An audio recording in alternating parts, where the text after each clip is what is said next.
கேரள மாநிலம், தமிழ்நாடும் கடுமையாக பாதிக்கப்பட்டிருக்கிறது. ஆனால் துயரத்திலும் துயரம் என்னவென்றால், வயநாடு அவ்வளவு கடுமையாக பாதிக்கப்பட்டிருக்கிறது. அவற்றை பேரிடர் என்று அறிவிக்க இயலாது என்று இந்த அரசு சொல்லிவிட்டது என்றால், இந்த அரசுக்கு இதயம் இருக்கிறதா இல்லையா என்ற கேள்வி எழுகிறது. அதிகார பரவல் பற்றி பலரும் சொன்னார்கள். இந்த அதிகார பரவல் என்பது வெற்று நாடகம்.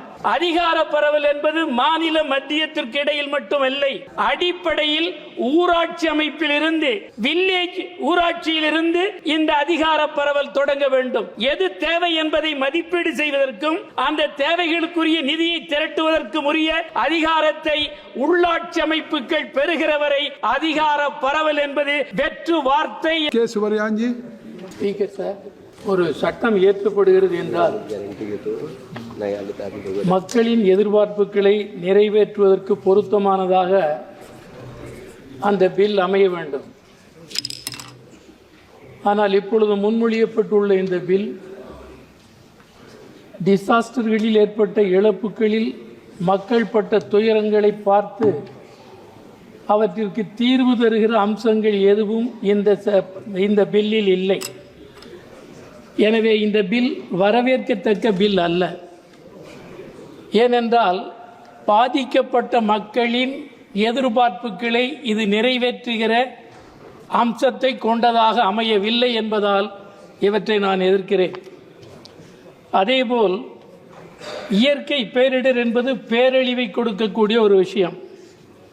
அந்த பேரிடரில் ஏற்படுகிற இழப்பு முழுவதும் மாநில அரசுகளின் தலையிலேயே விழுகிறது.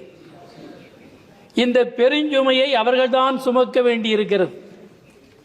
ஆனால் ஜிஎஸ்டி என்ற பெயரால் வரி போடுகிற எல்லா இனங்களையும் வளைத்து கொண்டு அதிலிருந்து அளவற்ற நிதியை மாநிலங்களிலிருந்து அள்ளிக்கொண்டு ஒன்றிய அரசு சென்று விடுகிறது. ஆனால் இத்தகைய இயற்கை பேரிடர் ஏற்படுகிற போது அந்த சுமையை நிதி பற்றாக்குறையில் மூழ்கி கிடக்கிற மாநில அரசுகள் தான் நிறைவேற்ற வேண்டிய நிர்பந்தத்தை இந்த பில் ஏற்படுத்தி இருக்கிறது. எனவே இது பொருத்தமானதல்ல. மாநில அரசுகளின் தலையில் இந்த சுமையை போடக்கூடாது. 80% பேரிழப்பை ஒன்றிய அரசுதான் ஏற்றுக்கொள்ள வேண்டும். ஒரு 20% பேரிழப்பை மாநிலங்கள் ஏற்றுக்கொள்ளலாம். அத்தகைய முறையில் இந்த பில் அமையவில்லை. எனவே எதிர்க்கிறேன். இந்த பில் எதை கவனித்திருக்கிறது என்று எனக்கு புரியவில்லை.